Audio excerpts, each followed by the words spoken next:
Thank you for joining us for Shree's Sunday New York Times Read Along. We will be starting in just a minute.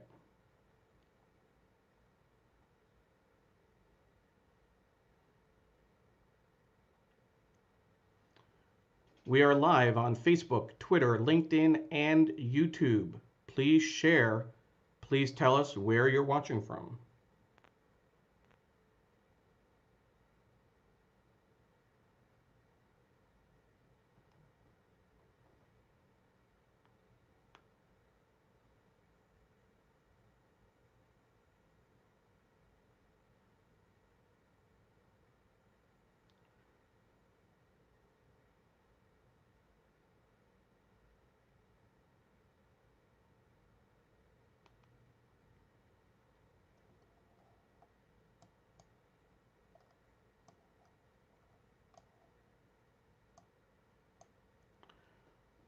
Welcome to Shree's Sunday New York Times Read Along. My name is Neil Parekh, and I am the executive producer and guest host for Shree's Sunday New York Times Read Along. We have a great guest with us today, Jim Roberts, publisher and chief strategy officer of the 74 and former editor-in-chief of Cheddar, and also longtime editor of the New York Times. He led the Times political coverage for the elections in 2000 and 2004. Our guest, of course, is Sri Srinivasan, the Marshall Loeb Professor at the Stony Brook School of Journalism and co-founder of Digimentors, a digital and virtual events consultancy. We are live on Facebook, Twitter, LinkedIn, and YouTube. Please share, please like, please let your friends know about the great discussion that we are about to have. And we ran through a few of the comments of people checking in. We will do that again when we bring on Shri, but I'm just going to start things off right. Be sure to ask Jim about the Grateful Dead. And Lauren, I can assure you, we will certainly be asking Jim about the Grateful Dead. For our folks watching overseas, if you're not familiar with the Dead, the Grateful Dead, they are a mythic rock band, a classic combination of music, of improvisation, of just an experience that you have to behold. And Jim will tell us all about it in just a little bit. But thank you for joining us. And without further ado, we are going to Sri Srinivasan to show us what's happening on the Upper West Side of Manhattan, the Upper West Side Cam, which it doesn't look that great today. So let's take a look at what we're looking at. Shri, what are we seeing? This is kind of gray and dreary. What are Yes, Neil, what are we seeing? It is, Neil, very, very gray today. And in fact, it's too cold for me to step outside, but you get a sense of the skyline as it's changing here in New York City. And you can see a little bit of New Jersey and the Hudson River. I'm sitting at my desk here at the dining table with the newspaper completely laid out and very excited on this last Sunday before the election day to talk about the elections and so much more with Jim Roberts, someone I've admired for so many years. Absolutely. We have, and as folks know, the New York Times Read Along airs every Sunday at 8:30 a.m. Eastern Time. This week, Jim Roberts is our guest. Let's go ahead and check in with some of the folks who are joining us today. We ran through some of the comments. Our first comment is Lauren Young saying hi to Jim. I'm going to guess that Lauren knows Jim, and we'll find out about that a little bit later. Unikrishna Damodaran is calling in from Bahrain. Again, the international audience that we have, which is great. Jonathan Borstein from the East Village on Dia de los Muertos. I did not realize that, so thank you, Jonathan. Carla, of course, Baranauckas is joining us from New Jersey. Carla helped put us in touch with Jim and worked at the New York Times for a number of years. Thank you, Carla. Steve Taylor, another one of our producers, and Patricia Freudenberg joining us as well. Diane Stefani from Margate, New Jersey. Bimal Nepal from Cambridge, Massachusetts. Sudha Parekh, if you don't know, my mom, a loyal watcher, always watching from Hastings-on-Hudson, New York, where I grew up. She's still in the same house. Thank you, Mom. And our early risers, we have Doug Levy saying good morning from just outside San Francisco, which is so great. Kalpna Mohan, also from California, joining us from Saratoga. Couldn't miss this one, even though it's so early on the West Coast. Thank you, Kalpna, for joining us. And of course, Paula Kiger, one of our other producers, joining us from Tallahassee, Florida. Linda Lawrence from Long Island. The list keeps going. We'll get back to some of the folks that have joined us. But for now, I want to bring on Shri. Shri, 5 years of the New York Times read along. I think it was last weekend was the official anniversary, but wow, just wow. It's been an amazing ride to play around with Facebook Live and learn how that works, to having built a global community, thousands of people who watch every single week. Very grateful to everyone and grateful to our team. So let's do a shout out to our team as well. Absolutely. And of course, Lauren's comment is apt. 5 years of the New York Times read along has been a long, strange trip. We will get back to that reference later, of course, for those in the know. But more importantly, we do want to thank and recognize our production team. We would not be able to do this show every week without Paula Kiger, Steve Taylor, Julia Weeks and Carla Baranauckas. You can follow them at Big Green Pen, at Steve DeReeve, at Julia L. Weeks, and at Kabara. One of the things that is unique about this show is that in addition to Shri and myself leading the production, hosting the show, I'm doing the work on the back end. We have people sitting in Facebook, in LinkedIn, engaging with the audience, dropping in links to articles, answering questions. A lot of brands do live streams, just set up a camera, point at the content, and then there's no one to actually answer your questions. There's no one to work with you. So we're so proud, so thrilled. And one of the things that we do want to acknowledge that over the last year, as we've changed the way we produce the show, it's become a full-time job, needing 4 or 5 people every week to pull it together. It used to be just Shri with his cell phone, and then I joined the band, if you will, improvising where I could. And once we went to StreamYard, everyone had to play every week. So thank you so much, Paula, Steve, Julia, and Carla, for all the great work that you're doing. We really couldn't do this without you.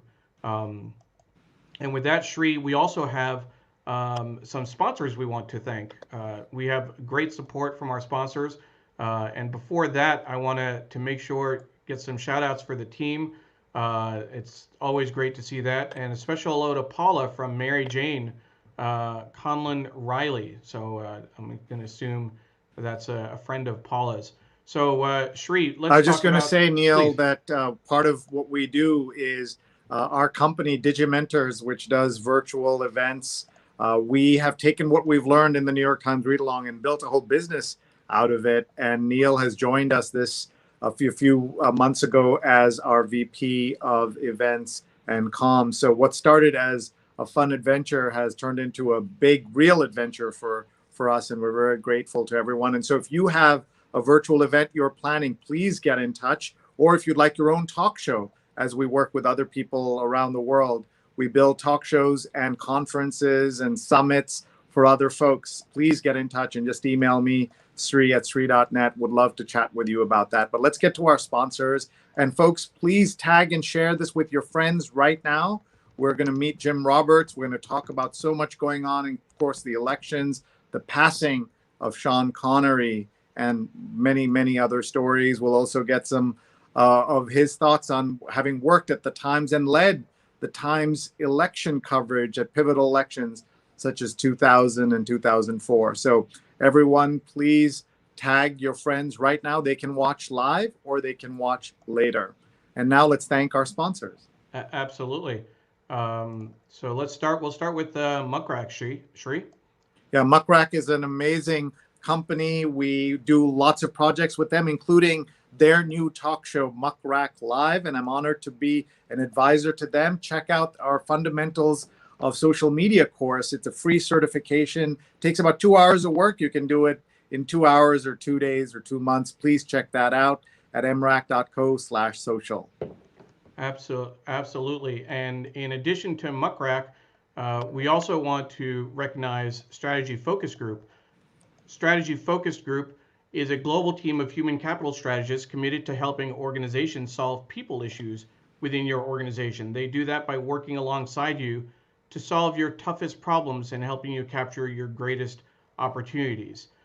Thank you to Muckrack and Strategy Focus Group for your support of the New York Times Read Along. If you're interested in sponsoring our show, you can please contact Shri at digimentors.group, or myself, Neil, at digimentors.group. And we also would like you to learn more about the work of our sponsors. You can learn more by going to their links, readalong.link/muckrack or readalong.link/strategy focus group. Again, you can learn more about these two great partners by going to their links. So with that, we would like to turn our attention to the paper and see what's going on there. We have today's Sunday edition, and Shri, tell us what are we seeing? What are we looking at? Yeah, I'm going to bring Jim Roberts on in just a minute just to give you a tour of the rest of the paper before we get to the front page and Jim Roberts joining us. The Sunday Styles is Everything's a Blur.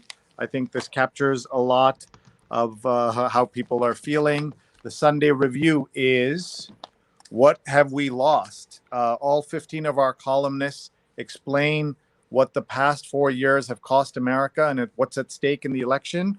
And I didn't even know that count was 15, so that's good to know.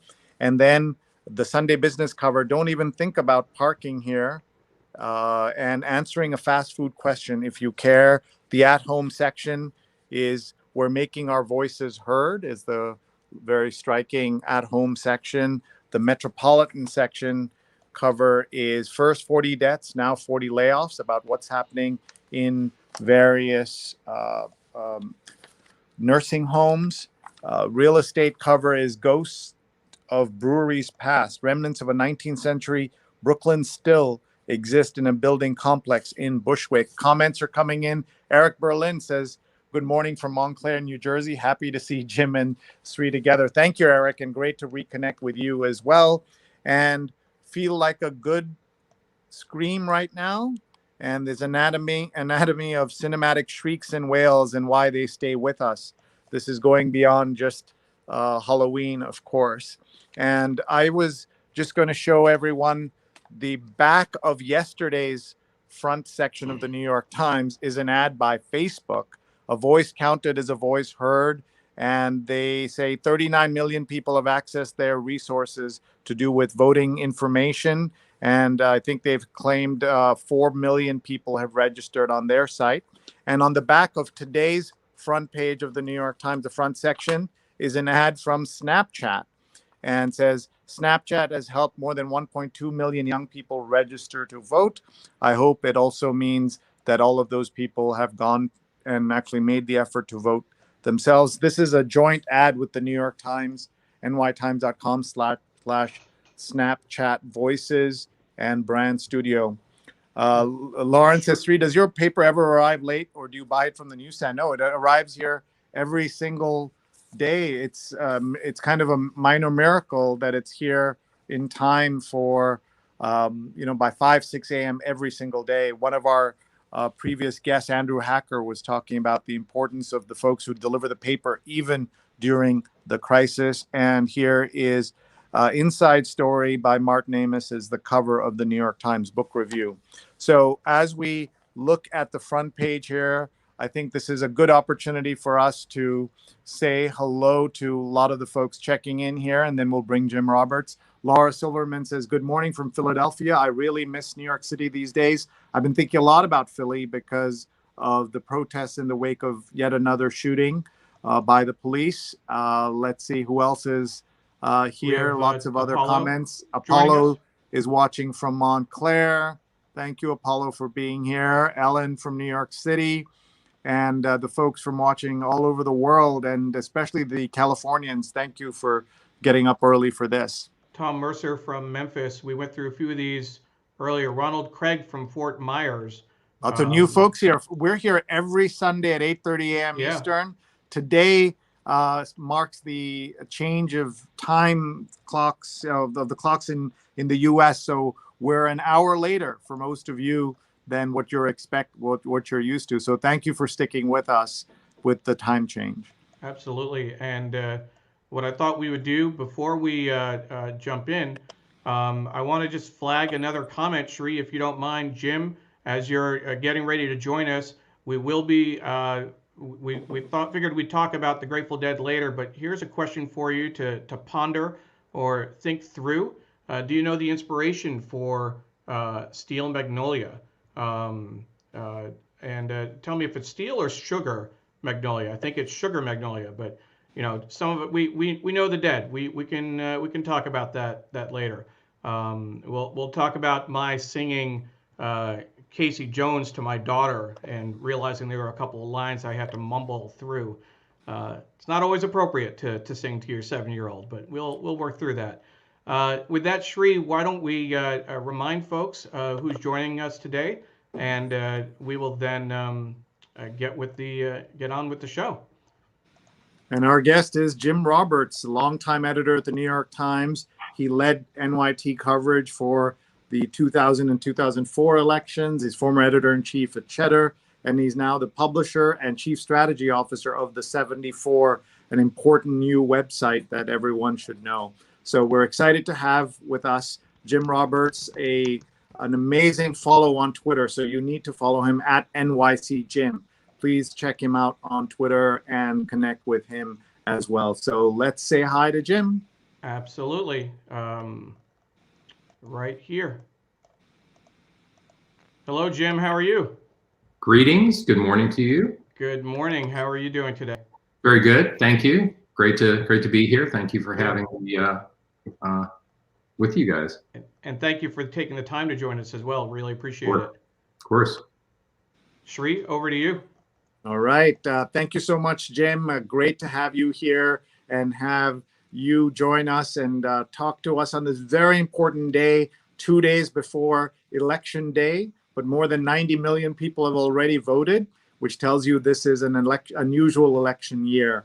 And there's so much to talk about. And Jim, first, let me welcome you on and just say thank you for your time and really being with us here today. We could really use your insights. So you saw me show you the paper all laid out on my table here. What does it make you feel like when you see the print paper, the print edition of the New York Times? Oh, perhaps nostalgic. I confess I'm very much a digital reader these days, have been for 10 years at least. I mean, not exclusively, but primarily. And, I find that my reading habits are now far more spread out. I'm sure I speak for many, many people who do it that way as opposed to consuming it, as one thing in the morning. Back in the day when we used to take the subway to work, it's been a long time since I've done that. But if you think back to pre-March, I used to use that time often to read physical newspapers. I had depending on where I was working at the time, I had a 35 to 40 minute commute.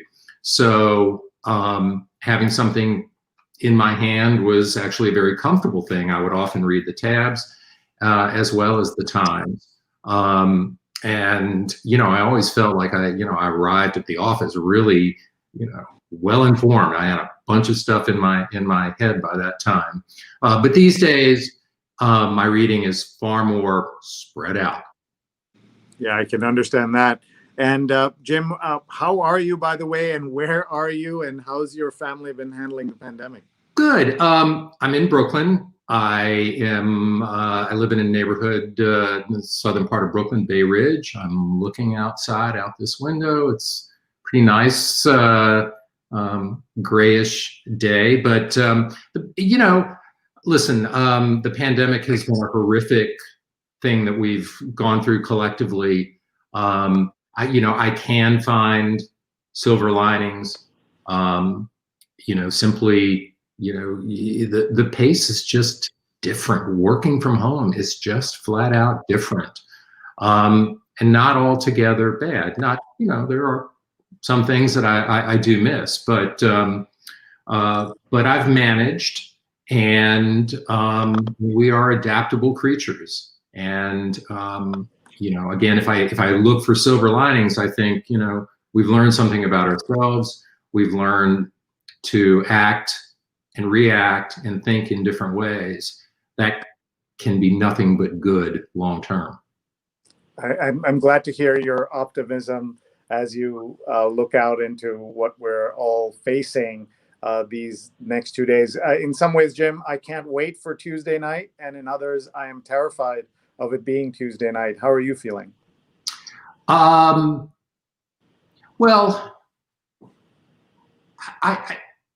I tend to be, a positive person. I feel that, listen, when I see 90 million people having already voted, I'm blown away. I am just, that makes me, if I had any reason to feel confident, that makes me feel really good. That many people, we are very likely to blow away turnout records that have been established for a very long time. I was reading last night, Texas, their last, I think 2016, they had an overall turnout of about 56% of their voters, registered voters. And so far with early voting and mail-in voting, they're up to 57 already. They finished early voting in Texas. Obviously whatever comes in on election day will be added to that. But I just think, these numbers are extraordinary. People have seen the consequences of their votes and are making decisions based on that. They know now that votes matter. Their vote matters. And it's gratifying to see people doing something about it. That's great. We're looking at several great comments coming in here, including Lauren Young, who said you were her boss at Reuters and you were an excellent colleague and boss. And great to have you with us here, Lauren. Let's look at some of the other comments coming in here too. Lots of folks commenting. I saw a greeting from Spain. Ron's watching from Dubai. Ron is both a former guest and a sponsor of this show, and always grateful to Ron Thomas for being with us. And there's that greeting from Spain, Jim. Nice. Nice. Seriously, Sri, thanks to Lauren, very special friend. I also heard Tom Mercer's name earlier, very special friend. So I'm glad they're both being in. And we're all kind of gathering here this morning as we prep for the elections, and so much at stake. We have, as you know, this international audience. Can you you've already laid out for us the importance of this many people voting in advance, but from your point of view, what is at stake with this, with these elections? Wow, everything. I know this is a nonpartisan show. I might be able to guess how your audience views the election, who they want to win. I think we have an incredibly clear choice.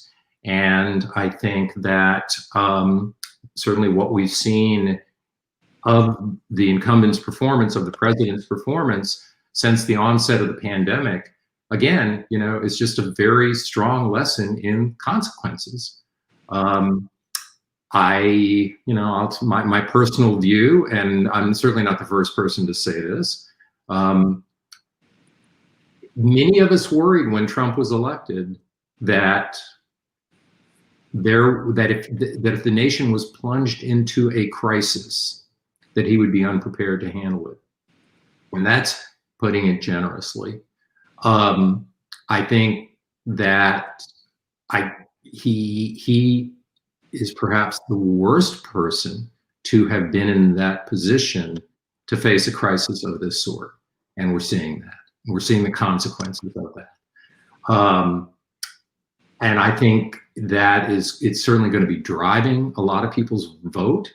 It won't be the only thing, but you know, when the history books are written and people look at that legacy, coronavirus and what this nation has gone through since the early part of March will be at the top of the list. I couldn't agree more. And I would say one of the things that, you know, we said he wouldn't be prepared for a crisis. You're right about that. But he made the crisis worse. Yes. And that's the hard part to get through and to understand, Jim, to think about, if you have an alien invasion where the president of the United States is on the side of the aliens or helping the aliens instead of helping his citizens, all his citizens, or dividing the country into people he likes and people he doesn't like. These are all things that I don't think anybody could have predicted. Without a doubt. When you face a crisis, or when you prepare to face a crisis, you also have to prepare to make incredibly difficult decisions, life and death decisions. I mean, this is what happens when presidents go to war. They are making they are putting the lives of other people in jeopardy when they do that. And in this case, time and again, the president has basically chosen not to make the tough decisions. He continues to this very day to insist, pretend, if you will, that the virus itself will go away. And we've just seen the consequences of those actions. It's not going away. It's getting worse. We're up to, yesterday's total was 90,000 new cases. The day before it was over 97,000 new cases. I think the 7-day average is well over 70,000 new cases, and people are dying again in significant numbers across the country. 900, 1,000 people a day. These are incredible consequences, and again, it's from someone who never was prepared, never from day one, to make the tough decisions that he had to. And we're all paying the price for that. One thing that does strike me is that even with the pandemic, there is a pathway for him to win this election. And so for anybody who thinks that Biden has this in the bag, they would be mistaken. How much do you think the way the New York Times and all of us got it wrong in 2016 is playing a role in the kind of PTSD that so many people have? I saw a great headline that said Republicans are wrongly confident and Democrats are wrongly skeptical or pessimistic, something like that. Right. I know there is a great deal of nervousness out there, and I see it in my own family. I find that very often I'm the person who's saying, "Okay, calm down."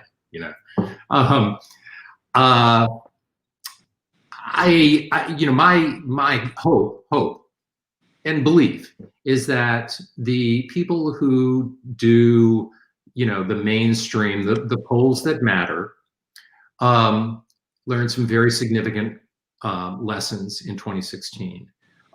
It was very embarrassing for anyone in the world of either polling itself or interpreting those polls. I think in their defense, and they will defend themselves in this way, they weren't that wrong. Their numbers were I know that Nate Silver very often says that he had given Trump, 27, 29% chance in the final days of winning. And so some of the problem was just in how people were interpreting. If people saw, 70% chance that Hillary will win, that seems pretty good. Many people thought that amounted to 98%. So I just getting back to today, I know that the pollsters and the people, again, who interpret those polls learned significant and good lessons.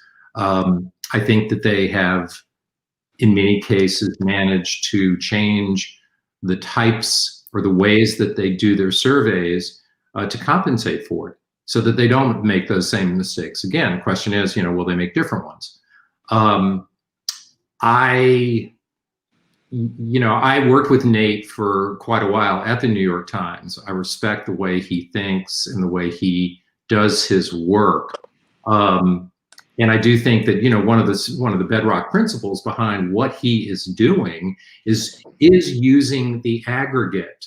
Any individual poll can be wrong. It can be very wrong, depending on all kinds of things. But the more polling you do, the more, sort of legitimate, well-done polls you put together, you combine, and in Nate's case, weight in various ways, the more accurate you are going to be. So, yeah, there's every reason to have that PTSD. You don't want to go through the shock that we went through in 2016. But I do believe myself that the polling will be more accurate this go around. Folks, we are going to come back to the paper in just a minute, but we have so many good questions that have been coming in. So we want Jim to answer some of those questions, and then we'll get to reading the paper with Jim Roberts. Please tag and share this with your friends. This is such a great conversation. I'm already learning a lot. So let's pull up some of those questions on the screen. Carla Baranauckas, longtime New York Times national copy chief, and now the author of a fabulous newsletter that everybody should get called The Local Connection. Please Google that at Montclair State. Very important newsletter. There it is, local news tips. And it takes story ideas and pro tips for local reporters that anyone can use. And very important, I make my students read this newsletter because it helps them understand that national news is important, but local news is even more important. And that's also a pitch to everyone to remember that there's also the down ballot elections this week, not just at the top of the ballot. So let's go to Carla's question, which is, Jim, do you feel the New York media was particularly well positioned in 2016 to understand that Trump might not be prepared for a major crisis? The New York media, I think, yes. I'm just not sure that the general public did. One of the things that fascinates me about what happened in 2013 was the number of people who said flat out, I don't like either choice. I don't like Donald Trump. I don't like Hillary Clinton. I don't want either one of them to be president, ideally, but I got to make a choice. And any number of those people said, well, Trump, he's entertaining. He will keep us amused. He will keep, why not? There were a significant number of people who were out there saying, why not? Well, now we know. Here's the not. And that is his inability to handle, a crisis of this sort or of any sort. So I'm not sure, Carla, I'm not sure the media didn't understand that. The media, and I think this is a legitimate issue and legitimate criticism. The media was, tried to be very even-handed, tried to, cover Trump with, a degree of neutrality. If you're on the right, you won't think so. And if you're on the far left, you probably won't think so either. But I think that, we're obviously in a very different position right now.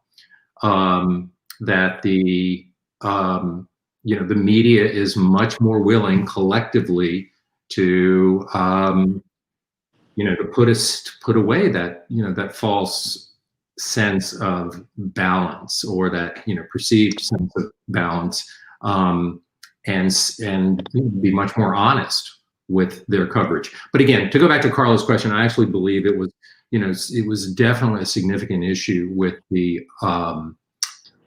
public. that they just didn't recognize those consequences. So, it is a really good question, but I do, I keep hearing the voices of people who said, why not vote for Trump? Let's look at this question from Lauren, who says, do you think the New York Times is too far left? Good question, and I would love to dodge this one, Lauren. Sure. I will say, the Times, listen, I have not worked at the New York Times since the winter, like it was right after the 2012 election when I left. And I don't pretend to have any, deep insight into what's going on there now. I do remember, interestingly enough, I remember very much the 2004 election, Bush and Kerry, when I sometimes felt that my own newspaper was overcompensating in a way for the perception that it was too far to the left. I felt that some of the decisions that I saw being made, were, again, they were compensatory. They were like, okay, we need to, we don't want to be seen as being too liberal, too in the pocket of the Democratic Party. So we're going to give a little extra coverage in this way to George Bush, or we're going to, put our thumb on the scale when we're deciding which stories to go on page one. So I saw that, a bit. Certainly the Times, and I will give the Times a ton of credit, has been, obviously aggressive in their reporting about Trump. I mean, the fact that they have unleashed all of these incredible stories in the last month about his taxes, doing so right before the election, that's something I'm not sure I would have seen in the New York Times of the past, that they would be that so close to the election that they would be dropping these giant bombshells. Again, I think I'm dodging Lauren's question by design. I don't, but I will say, I don't think the New York Times is too far to the left, which was precisely her question. Okay, thank you. We've got lots of comments and questions, people all over the world watching. Please tag your friends right now. They can watch live or they can watch later, and please leave a comment or a like, and please follow Jim. He's NYC Jim on Twitter. He used to be NYT Jim, and now he's NYC Jim, and a much bigger portfolio. Can I tell a quick story about that? Yes, please. Sorry. I remember this was in early 2013 when I had just decided that I would leave the Times. It was right before I went to Reuters, where I worked with Lauren. But I remember thinking, okay, my handle at the time was NYT Jim. It was something that I had chosen in 2008. Back when, not that many people were paying attention to Twitter, and, I really had no idea what the power of it would be. But I remember getting to this point, realizing, okay, I'm going to be announcing pretty soon that I'm leaving the Times. What am I going to do with the Twitter handle? I had no idea what to do. I even consulted a friend of mine who worked at Twitter, just to see, what are you thinking? And anyway, long story short, there was one weekend and one Saturday, I was just riding my bike. Again, this was before I announced that I was leaving. And it just hit me, all I have to do is change one character, and I can make this work. So I checked in with Twitter. They were incredibly decent, incredibly nice, understanding about how to do this. I said, does anybody, I knew that there was an NYC Jim account, but that it was largely dormant. And, Twitter was very nice enough to basically shut that account down because everybody had been using it for some time and give me that handle. So that's a great story. And I remember the moment you made that change, and so many of us who care about this little stuff we're paying attention. But everyone, please follow Jim. He's a great follow on Thank Twitter, you. where he talks about politics, but the news, and is just one, if you don't have time during the day to read a lot of people, he's one of those people that you absolutely want to read. We have some other comments coming in here. Eric says, we know fair and balanced is much more than just letting both sides say what they want. What advice do you have for young journalists who are trying to navigate the war on the media? Thank you, Eric. It's a really good question, and let me first make a shout out to Eric. Eric and I worked at Cheddar until the spring, and he is one first-class journalist, and loved working with him side by side. I miss those days. Really, this is an incredibly good question, and I'm gonna, since you've got it up on the screen, I'm gonna read it again. Fair and balanced is much more than just letting both sides say whatever they want. What advice do you have for young journalists who are trying to navigate the war on the media? Yeah, fair and balanced is, it's often, obviously, because it's, or at least it was Fox News's motto, it can easily be perverted. I guess I've somewhat come to the conclusion that it's almost impossible to be balanced, but it's not impossible to be fair. And I think that's the advice that I would give to young journalists. I know certainly, when you're young and you're full of fire, you're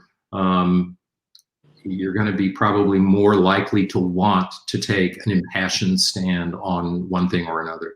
You're going to want your voice to be heard on a specific subject. But too much of that, too much of anything is, not so hot, but, too much of that can easily overdo it. And I think you can also get tuned out in many ways if if the stridency is overdone. But again, I think fairness, I'd like to think that, when I do my journalism in whatever form it is, that I'm fair, that I don't pull punches, that, if there is a legitimate argument to be heard on the other side, I'll pay attention to it. But if there's not a legitimate argument, then I'm not going to pay attention to it, or not going to give it the credence. And I think that's, one of the concerns that genuine concerns that people have about the media, particularly the mainstream media in the past, is that, they felt the need, this false equivalence, to give both sides of a specific political argument sort of equal weight.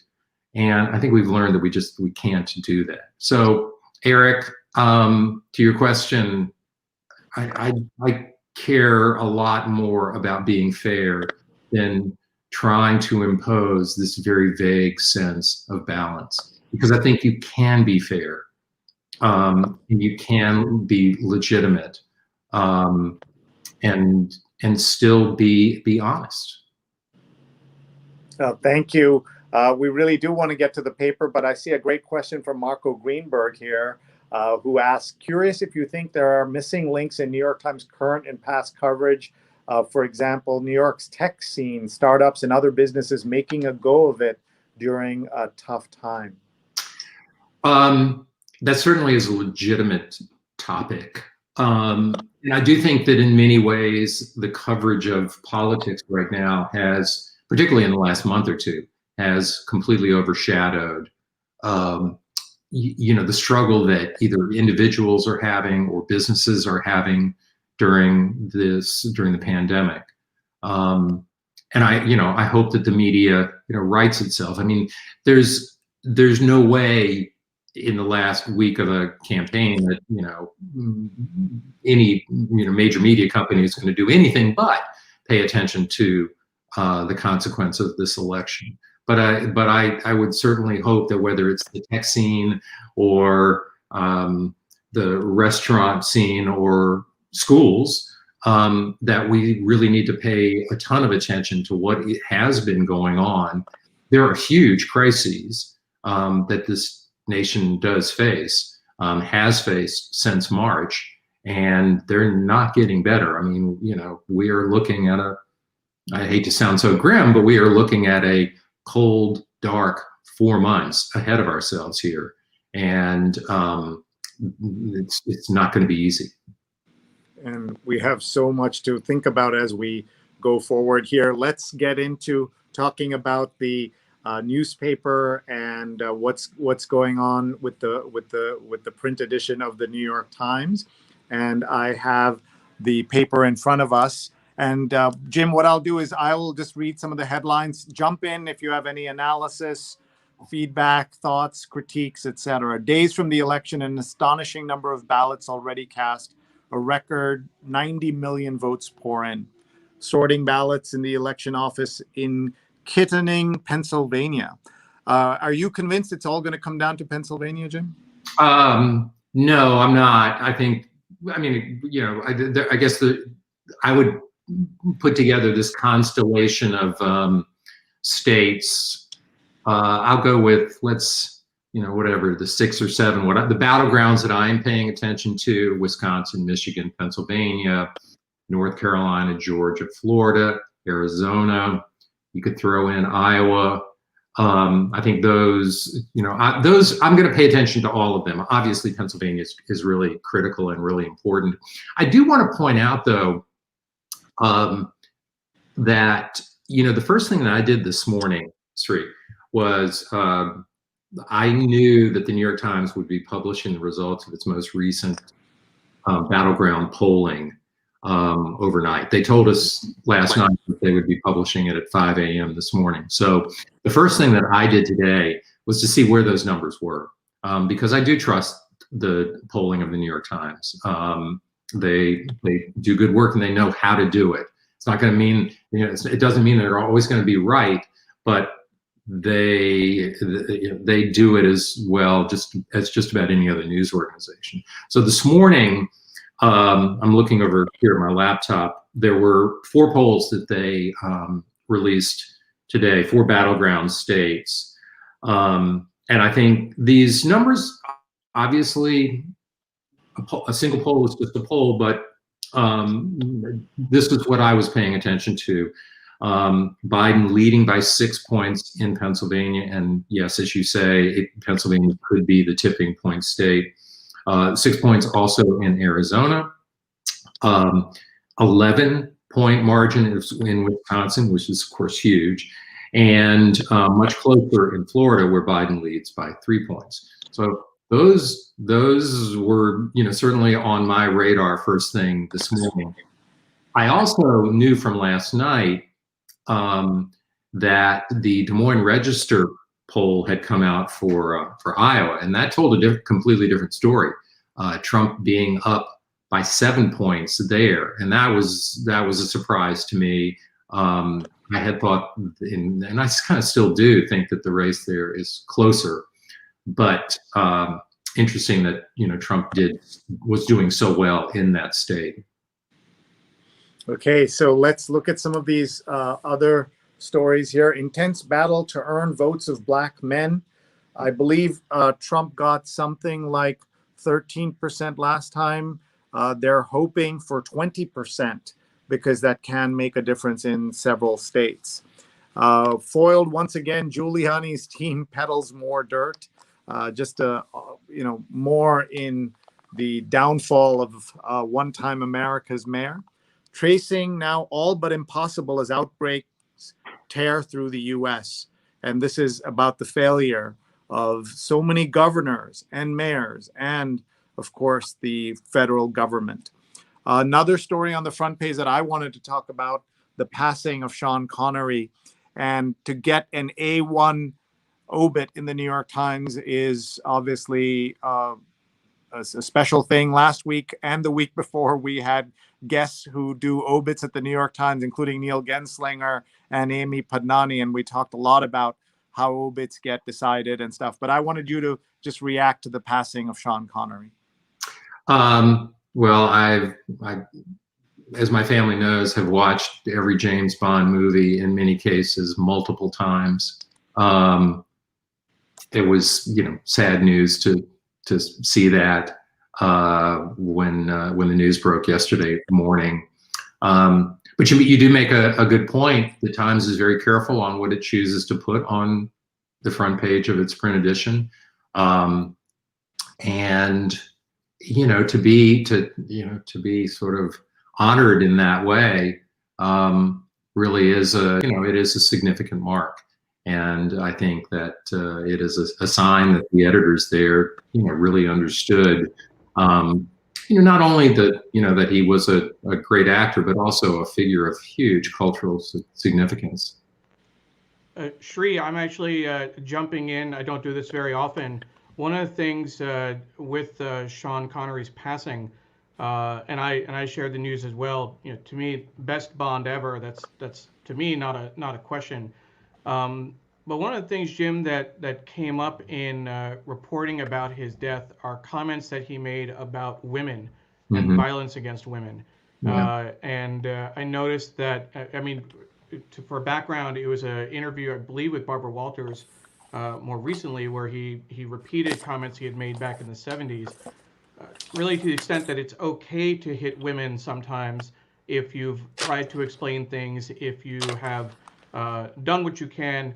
It's okay. An open-handed hit was okay. What I was surprised by was I had not heard about those comments till a friend of mine pointed them out. It was in the PBS obit, not in the BBC obit. I didn't see it in the New York Times obit. Can you speak to that a little bit? What your understanding is of kind of including that in the coverage? I'm going to have to, Neil, I'm going to have to express a certain amount of ignorance. I don't, I certainly heard that yesterday, read some of the same things that you were saying. I would certainly say that if they are true, and it sounds like those were, genuine statements that he made, they have a place in certainly an obituary. I mean, look, I can see, the number of words that the Times devoted to him and to his accomplishments, that there should have been room for that as well. Yeah, and I was, as I said, I was also surprised when I heard that. And it's something that, I guess the commentary that I saw was that they were surprised that there hadn't been more attention paid to that background. It's not something that people are familiar with. It's interesting that if you look at those three publications are cited, New York Times, PBS, and the BBC, to miss a major or like that. Right, or to basically not just miss it, but to brush it aside, which, those are, you said the BBC did not mention it either. No, correct. They hadn't. So that's not an accidental omission. That's an omission of choice.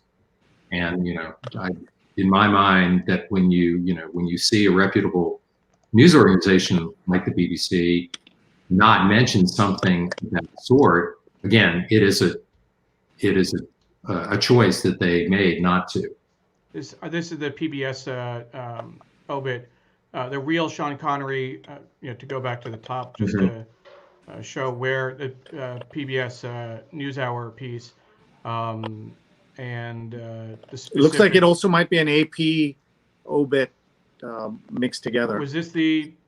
It says the AP... This is an AP story. It looks like on the left. You see that? By Jill Lawless. You're right. It is AP. So that's actually, from a journalism perspective, it's really interesting. If it was in AP, then, New York Times obviously had their own obit, but other outlets may print as is, or they'll edit down and then choose whether or not to include it. I'm going to read this, and then I'm going to let you move on, Shri. But I thought this was important to share. The real Sean Connery had a troubled first marriage and a history of comments justifying domestic violence. In '62, he married Diane Salento, and Salento alleged that he had physically abused her He told Playboy magazine he did not find anything particularly wrong about hitting a woman, although I don't recommend doing it in the same way that you'd hit a man. And then Barbara Walters brought it up again in '87, and his opinion hadn't changed. But it's really amazing how little I've heard of this, or I wasn't aware of these comments. And clearly, they were in the air, but lost in all the other stuff that was going on. Himali says, "Why do dead people get a pass on their past? He wasn't a man for our current times." And here is a link to a Newsweek article about tributes to Sean Connery and about his views of slapping women. I did not know this, and thank you, Neil, for bringing this up. And Himali says thank you for bringing this up as well. Agreed. Well, Agreed. I might pop up again later when we talk about the Grateful Dead, but for now, Sheree, back to you. Lippy says it wasn't missed. It was a deliberate omission. Why tarnish an otherwise stellar career with ugly truth? His abusive past was known for years. And Jonathan says it was well known enough too. So this is, part of what we're learning here, and that's why we do this reading and critique of the New York Times to understand this. And you saw the Times really dedicated a lot of space to this. A separate point I was going to make about James Bond is that they say that who you see first in a James Bond film is who becomes the James Bond that leaves the biggest imprint in your life. And for me, of course, I believe that Sean Connery was the best of the James Bonds, but I happened, because of my age and where I was in the world, I saw Sean Connery first. I saw Roger Moore first, who brought a different sensibility and style to James Bond. And so to me, he was my first James Bond, and that has a different impact as well. So let's move on. We've only gotten Jim to the first page, and it's 9:30 already. So we have 30 minutes to read another 100 pages. So we've got a lot to go on to keep reading here. Anything you want to say, please jump in, and please make any point you'd like to. I'm just going to go in here and look at this day in history. Egyptian jet carrying 217 plunges into the Atlantic. I remember this. This was in '99. And I guess the understanding was this was kind of the co-pilot caused the crash. It's kind of pilot suicide. But this was just 2 years before 9/11, and just 3 years or so after the TWA accident that took place. So lots for. I remember this very well. You must have been in the newsroom that day. I don't, I'm trying to, as you had started reading that, I was trying to remember that, but that point, I will say this, at that point in the year 1999, I was already deep into coverage of the 2000 election. My focus, started, we started our, formal coverage of the race in the, summer of 1999. This was what became Bush v. Gore. So my memories of that autumn are much more focused, or much sharper, in fact, thinking about the election and, the run up to it. I remember, in fact, being in Austin with several other people from the Times in October to interview George W. Bush when, he was just beginning his campaign. I hear you. Is it a routine for them to appoint someone to be in charge of the coverage that way? And do they do that now too? Who's your successor this year? I don't know. So I don't know precisely how it is, how it has been organized. I do know that, one of my, longtime colleagues on the digital side, Jonathan Ellis, who had worked along with me at Mashable for a few years, is now an editor on the political team. But to be honest, I don't know who picked up my role. But yes, we did for at least a number of years, a number of cycles, presidential cycles, appoint a single editor as early as the summer in the year before the election to do it. And because if you remember, well, it keeps getting earlier, but candidates start announcing that they are running as much as 22 months beforehand. I mean, in the 2020 race, we had some candidates, if I'm not mistaken, Elizabeth Warren announced on January, New Year's Day or the day after, in 2018. So I'm trying to, 2018. So no, I don't think it is that unusual. I began, if my memory serves, I began really full-time coverage of the 2000 election in July of 1999. Wow. I just want to point out there are some amazing comments coming in here about our discussion about Sean Connery, including Patricia saying, "Oh my goodness, this is harsh to hear regarding Sean. I admire his work. It's very disappointing. I pay tributes publicly, not realizing these statements." Ron Thomas says, "I did not know this." And Hamley points out it's because men are reporting and men are in charge. And Chitachi says, very true as well.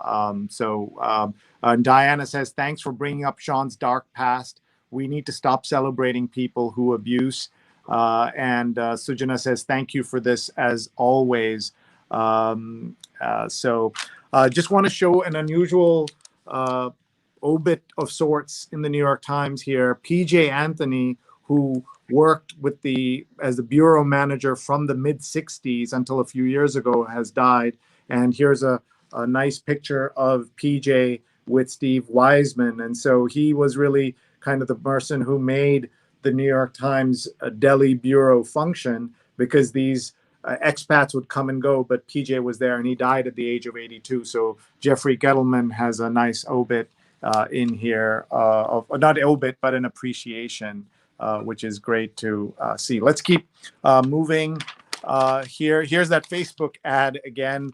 What do you make of Facebook and Twitter, and how would you rate them on how they've handled the election cycle this time?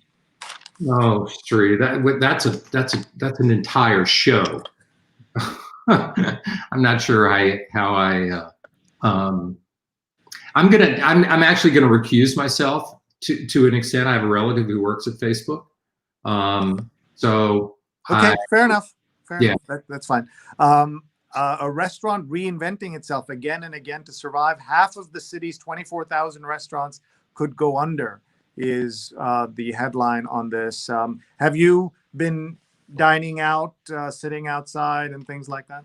Yeah, to a small extent. Both in my neighborhood, I've gone into Manhattan on a couple of occasions. In the summer, I was in Virginia, ate at several restaurants there. I think I was mentioning this earlier in answer to that question of whether or not there'd been enough coverage of the tech scene. I think what is happening to businesses right now, and restaurants are certainly a unique portion of the small business world, but what is happening to them is tragic. It's hard to see how many will survive this, and particularly I give all the credit to the world to the imagination of people who've managed to do well in setting up outdoor dining, inviting outdoor dining situations. But the colder it gets, the less inviting that becomes. A number of restaurants I've noticed, have been essentially building tents of some sort, maybe 3-sided tents. I begin to wonder whether that defeats the purpose that when you talk about airflow being critical, and that's why outdoor dining has tended to work, it becomes harder to do when you're in a tent. So I think that it's been very difficult. I admire the restaurants that have managed to make it this far, but I really struggle to see how how many of them will make it through the winter. And something that obviously we worry about here in Italy, an article says scenario 3, restaurants and bars are required to close by 6 p.m. local time, which is very early, as you know. And in England, they are shutting pubs, restaurants, and shops, hoping to salvage Christmas. And one of the things, if you've spent time in England in the late summer, you know that because they don't have Thanksgiving, they start marking and prepping for Christmas like in August. Yeah. You see the Christmas prep stuff happening. You know, Sri, what's really interesting is the strategy that we're seeing in a number of European countries, where, of course, you know, their case numbers are spiking as they are in many states in the U.S. But it's interesting, and I hope I'm correct here. Germany, France, and the UK have all recently done something very similar, which is basically say, okay, we're gonna do a lockdown. It's gonna be a different kind of lockdown, but it's going to be a very, you know, focused in time. And I think in each case it's around 4 weeks. They give people a few days to get ready for it, and then for the subsequent 4 weeks, you know, a lot is going to be shut down. They're telling people to stay in their homes. They're making some significant exceptions. In some places, schools are indeed open. But by and large, you know, they're going back to where they were in March and April of this year. But they're doing it in a very different way, a way that learned from some of their mistakes. Of course, that brings up the fact that in many parts of this country, faced with the exact same thing that Macron and Boris Johnson are looking at, are basically doing nothing. And we've seen that Australia is now able to reopen because they've had 0 community spread cases in the last week or 10 days, something like that. What New Zealand was able to achieve, Australia has achieved. Trump tries to chip into blue wall as Biden works to bolster it. For those of you who follow American politics, know that the blue wall of Wisconsin and Michigan are critical for Democrats to win. They did not hold it last time, and that's part of the reason they lost. Hungry for cash, Trump team automatically signs up donors to keep giving. This should itself be disqualifying for any campaign, because this is illegal to do this, right? You sign up for a monthly, for a one-time donation, and they turn it into automatic. But the benefit of the doubt that he gets from everyone, including his own supporters, they'll just take this all in stride. Where the pandemic left holes, volunteers step in, and the New York Times has done this for many years. They call it the neediest cases. And did you have a point of view on the Times' efforts in this way? The neediest cases has been a fixture of the New York Times as long as I can remember. I think it goes back 100 years. Yeah. And it's something that we all took part in, or many of us took part in there, whether it was, you know, working on articles about situations or people involved in it. We always gave a significant portion of the of space in the newspaper in the months leading up to the holidays to do it. And I think going back to the pandemic, I have been gratified at the amount of public service journalism that has been done around it. Whether it's, you know, working to help people in need or simply being a clearinghouse for advice. And I think that, you know, the Times is certainly, you know, part of that tradition. Thank you. And by the way, nice note from Carl, who says, breakfast with Sri and Jim, great discussion. So thank you, Carl. Here is this incredible story, like so upsetting. Kentucky police training promoted Hitler's violence. Can you just imagine this kind of headline? They use quotations from Adolf Hitler and Robert E. Lee. I saw that headline, Sri. I haven't read it, but you know, enough to make your eyes roll. Yeah, this is just, I mean, but we take these things in stride, as I was saying, instead of, because there are just too many things to focus on, we focus on nothing. And that becomes part of the problem. Campaign 2020, let's never do this again. And let's see more on the election. Did the president keep his first term promises? Build a wall.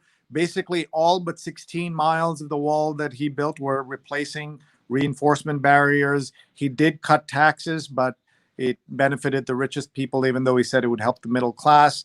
Appoint conservative judges. Boy, did he ever deliver on that. And he renegotiated some trade deals, but didn't help the way that he promised they would. Here is another headline. Up and down the ballot, racism is an issue in Georgia and Nebraska's 2nd district. Trump fights for a single electoral vote that could prove decisive. This shows you how much work Trump is putting in. It doesn't mean that Trump cannot win this election. We want to reemphasize that. But the pathways for Biden are just much more plentiful at this moment. Let's see here. With healthcare focus and money, Democrats aim to control Senate. Cash edge helps Democrat tilt House toss-up in Miami. And in pulpits, flecks of politics, but fear of being labeled political. Sunnier skies may forecast surge at polls. It'll be cold in many parts of the country. And then here's that Sean Connery obit. And it's I think the only obit in the Times today, at least in the print edition. Tell us about your sports interests.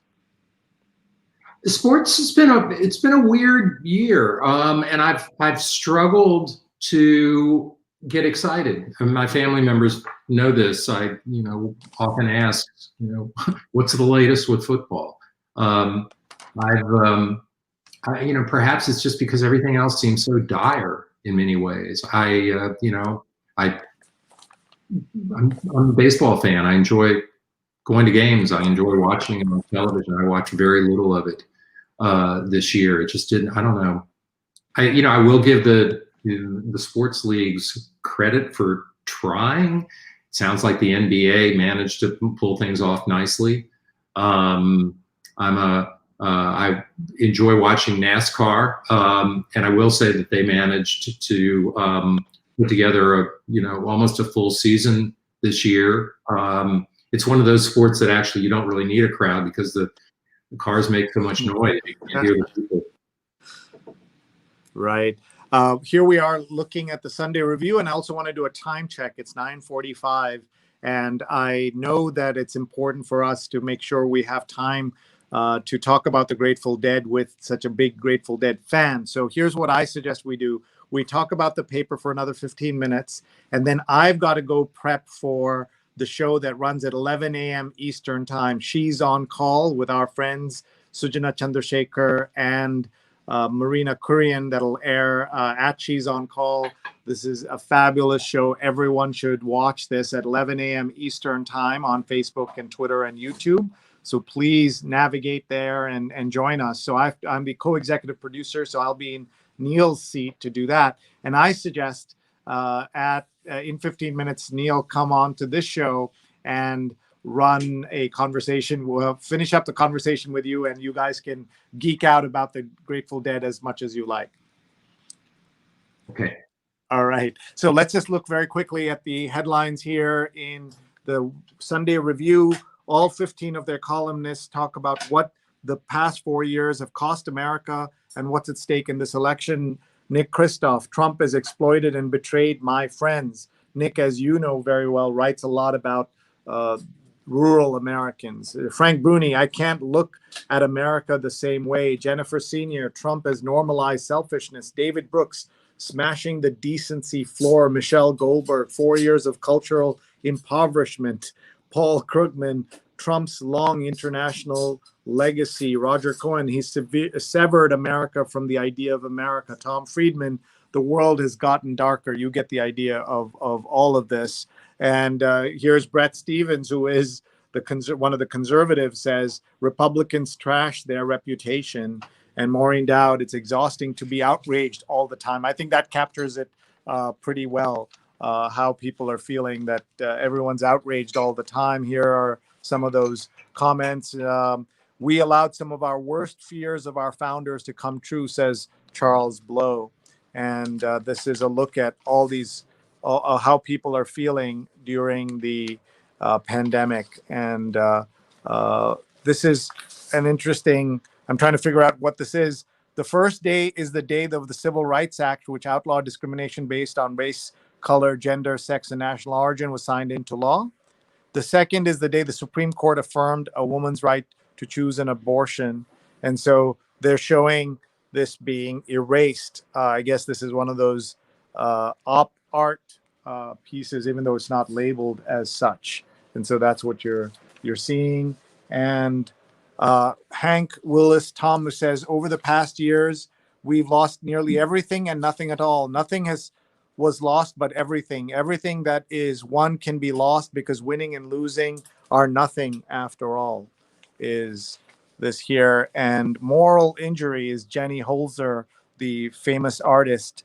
I guess this is one of her installations on a bridge somewhere. We have lost one another. The separation and harm were deliberate. Vote, she says. I'd like to also look at the New York Times Magazine.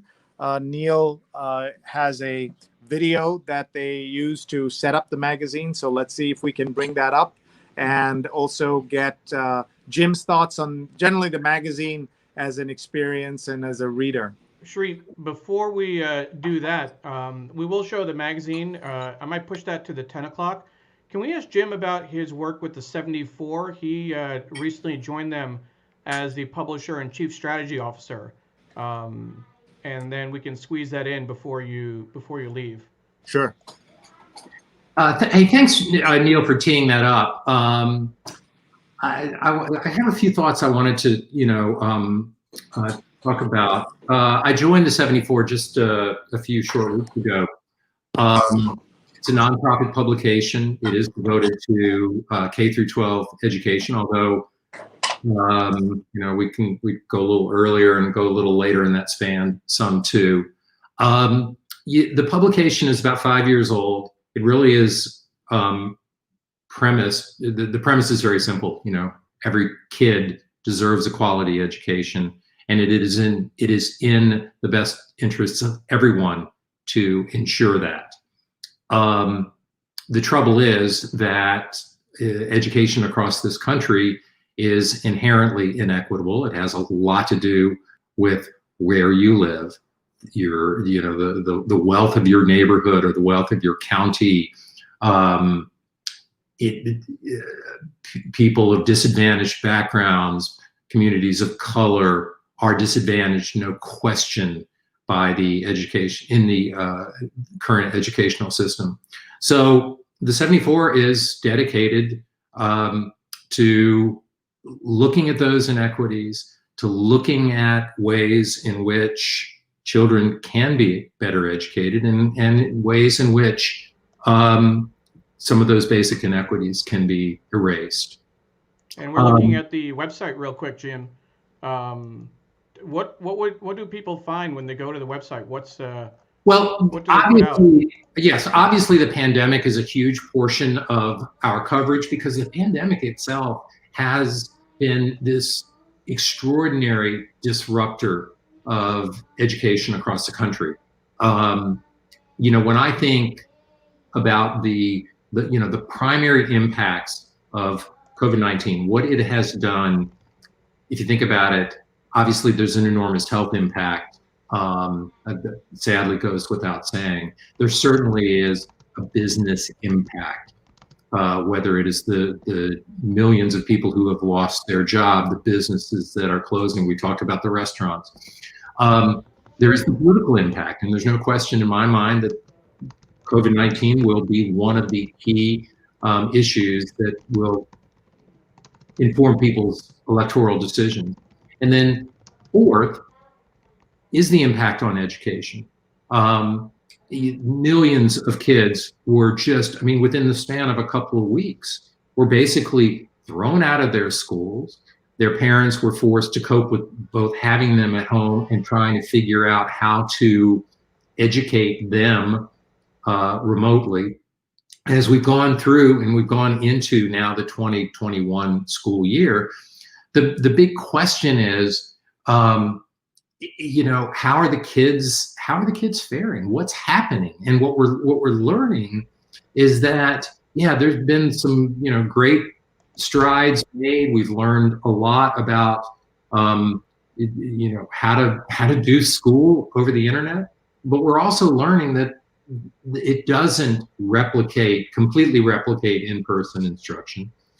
And the students who are going through this period are not getting the full education that they need, they deserve. It's just, it almost goes without saying. But we are beginning to measure those costs and basically the number of days of education that students are losing through the course of this. So we do take that issue very seriously.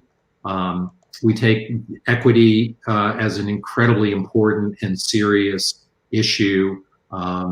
And I think that, you know, when we look back at 2020 and we think about the stories that drove the conversation, drove the news, obviously the pandemic is huge, but so also is national reckoning about race.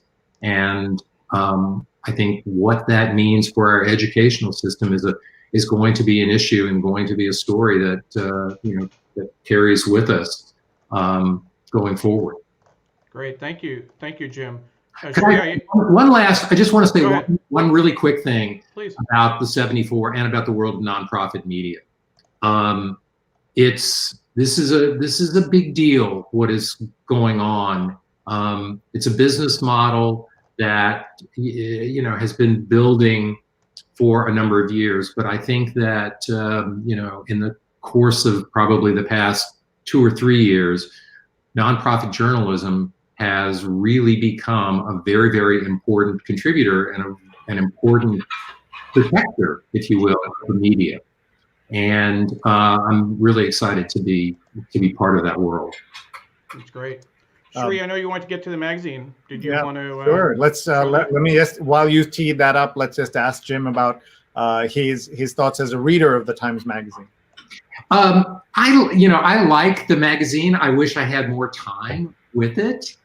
I think it's, in my experience, it's always been a nice sort of laboratory for ideas, for experiments. I enjoyed when I was there working with some of the people. This is when I was doing digital, but working with some of the people on the magazine to just explore really interesting and different ways to communicate.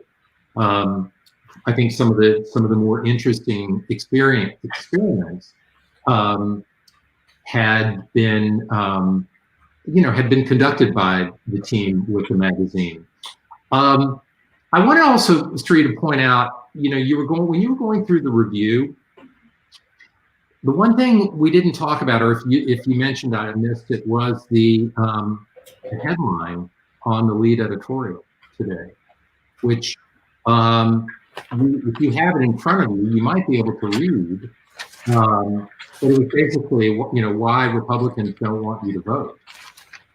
And I'm trying to see if there is a editorial page. I couldn't find a regular editorial page today. Maybe it was somewhere else, or they didn't publish.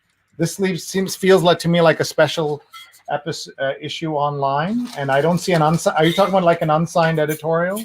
It is it's unsigned by the editorial board. Why are Republicans so afraid of voters?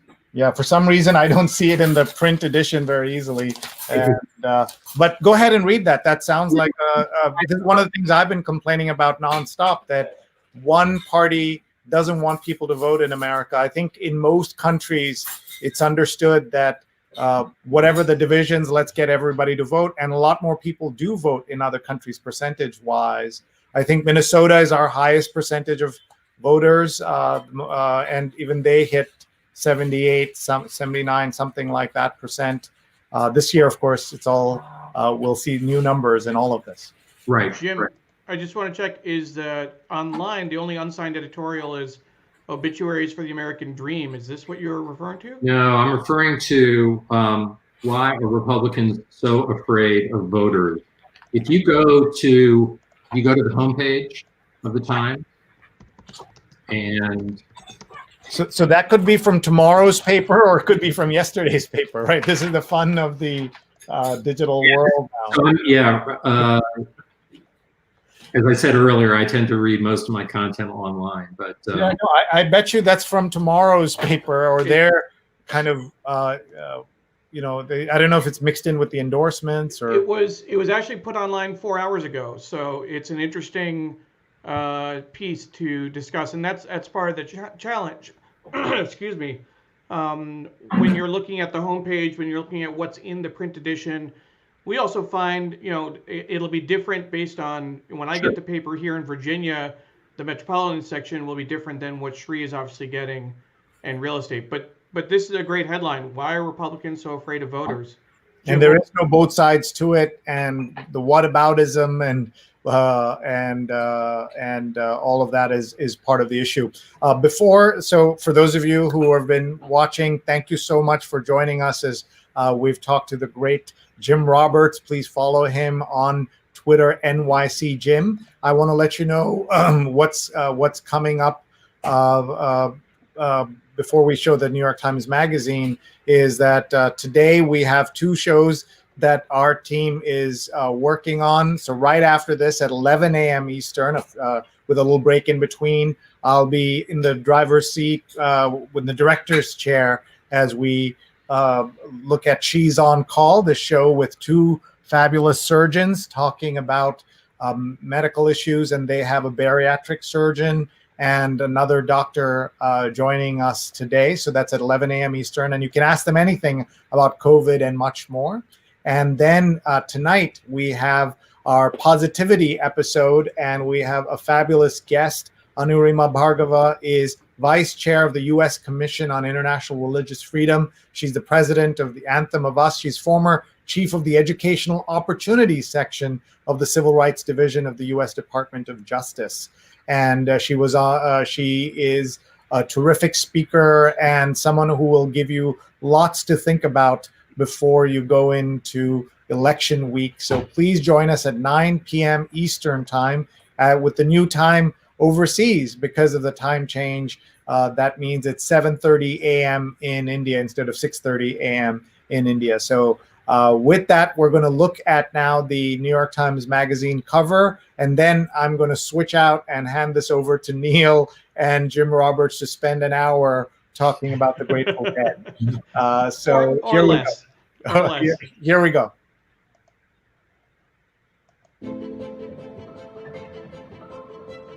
From the New York Times Magazine, this is Behind the Cover. Our cover story this week by Elena Platt is about how over the past 4 years, the Republican Party has become almost completely identified by its loyalty to Donald Trump and to something we might call Trumpism. We worked with Mike McQuaid, who is a frequent contributor to the magazine, on a conceptual approach for the cover. There was one that really stood out and that we knew we would want to try to refine for a cover.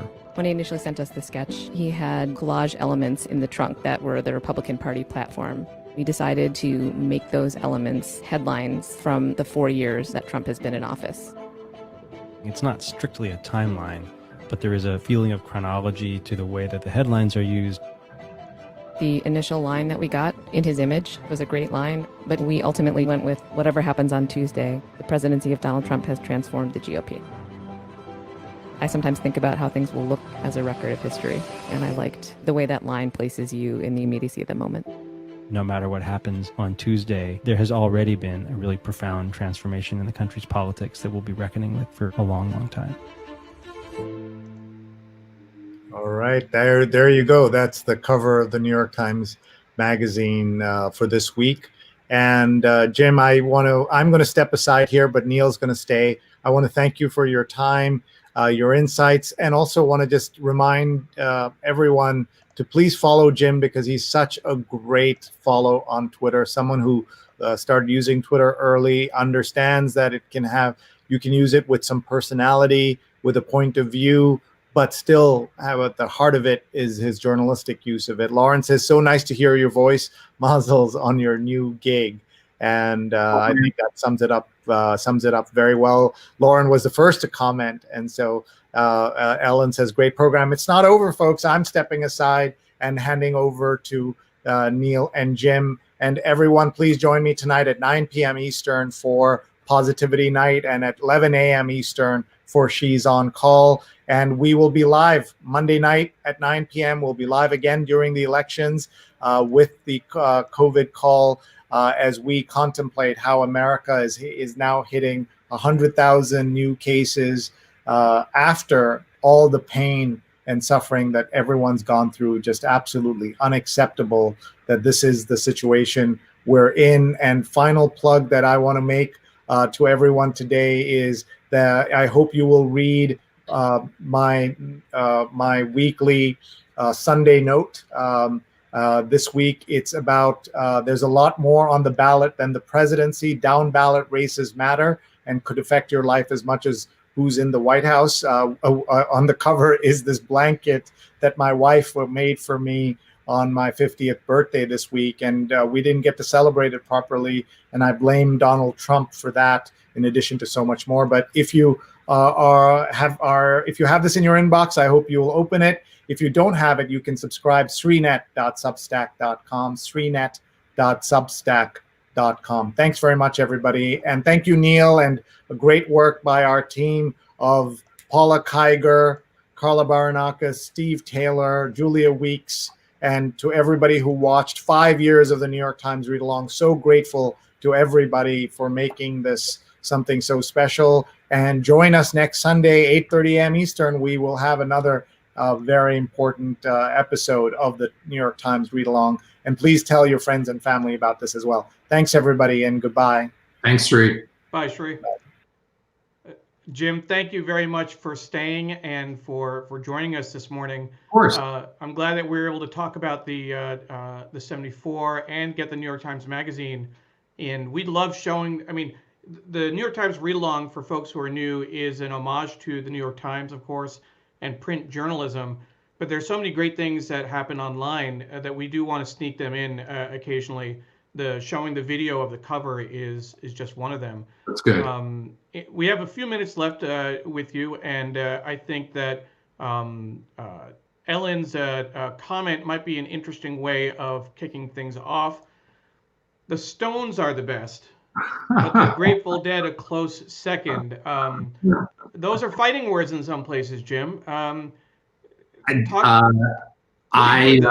I listen to the Rolling Stones a ton. I've seen them many, many times in concert.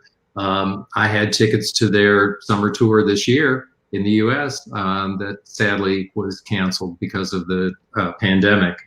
One of the many reasons why I'm outraged at how this administration has handled things. They deprived me of any number of musical experiences that I had. In fact, I very vividly remember having tickets for 3 nights of Phil Lesh concerts at the Capitol Theater in Portchester, New York, that were due to happen in mid-March. They were the first things to be canceled when the pandemic took hold. So really hoping that things get better and that we can see some live music starting in maybe in next summer. I'll share my own Grateful Dead kind of lead in and then turn it over to you for just a few minutes. I remember when I was in high school and before I'd heard of understood what the Grateful Dead were, and I'd seen the bumper stickers, I'd seen the decals on upper, when I was maybe 7th and 8th grade, upperclassmen, the scary skull and the red and the blue and the lightning bolts and all that. I assumed it was some kind of heavy metal band that was, all aggressive and kind of heavy rock. And obviously, once you hear the Grateful Dead, they're anything but. Yeah. How long have you been a Deadhead, as it were?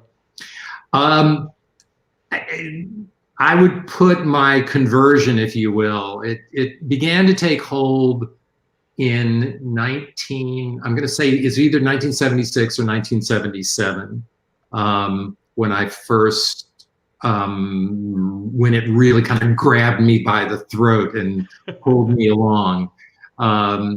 And I've been seeing live shows since 1978. That was my first one. 78. And have you ever followed the Dead on tour? Did you go? No, I never. You know, I've seen a ton of shows, and perhaps I will say one of my big life regrets was not actually kind of dropping out and going on tour for the summer or fall. I really did. You know, I was very passionate about my work and dedicated to my work, and so I never went that far.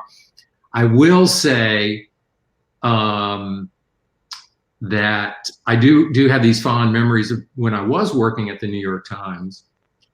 1987, 88, 89, 90. You know, getting off work at like 7 or 8 o'clock at night, running into the men's room on the 3rd floor of the New York Times building, putting on my tie-dye, rushing out, walking, 10 blocks south to Madison Square Garden to catch a show. And nice. It's that I guess is probably as far as I would go in terms of actually going on tour, but. And for our international guests who hopefully are still with us and that we haven't lost them, and for even folks in the US who may not be familiar with the Grateful Dead, again, one of the most iconic bands in American musical history. A huge culture around touring, about people following the band, sharing bootleg copies of concerts, and the style of music it's not that heavy metal. It's a lot of folk, rock, a lot of acoustic Americana. Yeah. And some really, I mean, you can make comments about some of the later songs, the later albums. Being slightly different style, American Beauty, for example, although you shared a remastered version recently. Lauren is asking, what is your favorite show to listen to or favorite song? Well, it's easier for me to answer the second, sure. Because I do have a favorite song. It's Eyes of the World. Eyes of the World. Okay. Eyes of the World. Yeah, I get goosebumps when I even just say those words. It's amazing to me at how that song evolved over the years. First recorded, Lauren probably may know this better than me, first recorded in 1972 or 3, trying to remember. But it has been or was part of their repertoire. It never that song never drifted out of their repertoire. But it evolved beautifully over time. 73 was the first time it was performed live. Okay. It evolved beautifully over time, and so I can consistently say that was my favorite song. I had trouble picking a favorite show because, on any given day, I will want to listen to, odd years. I mean, this will surprise, I'm sure, Lauren. I saw my touring buddy Jay listening. Last night, I was listening to a show from Richfield, Ohio, June 8th, 1992. And 1992 was never considered to be a great year, but this show blew me away. I was jolted back in my seat at just how much energy and power there was. Eyes is Lauren's favorite as well, and good. Anyway, what my point was, my long-winded point was, I can find a show in any era of the Grateful Dead's history and enjoy myself immensely. I will immerse myself in it. And again, it can be as long ago as 1967 or a 1992 show as I did last night.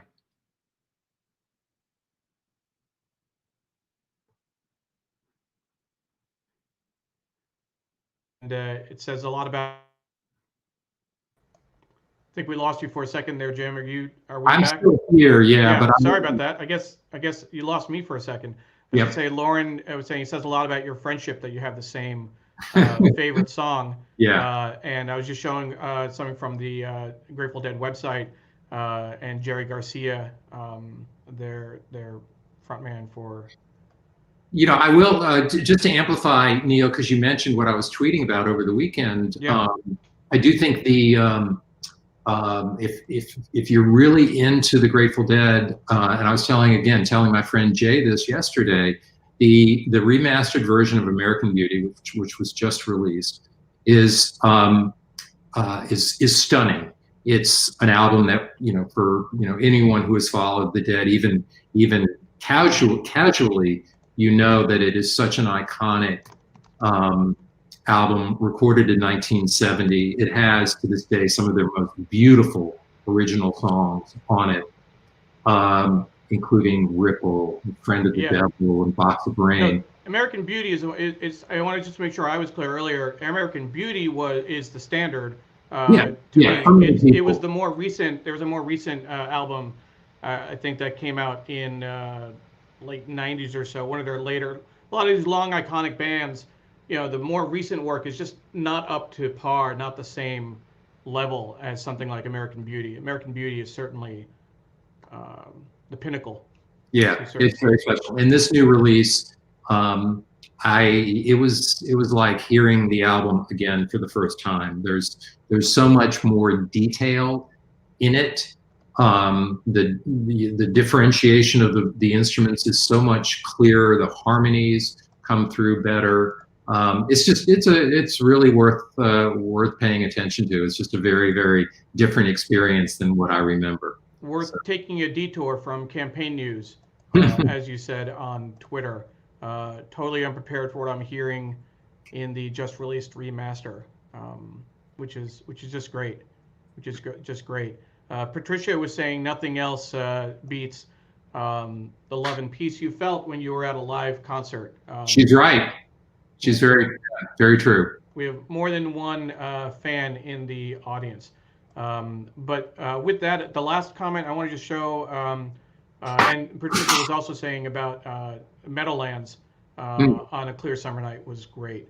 But with that, Jim, I want to thank you for joining us today. As I said on Twitter, come for the politics, stay for the Dead, which is exactly how it played out on the read-along. And look forward to seeing your comments over the next few days. Again, for folks who may have joined us halfway through, Jim Roberts you can follow him on Twitter, and he is the Chief Strategy Officer and publisher of the 74, a nonprofit news site focusing on education, 74 million children under the age of 18.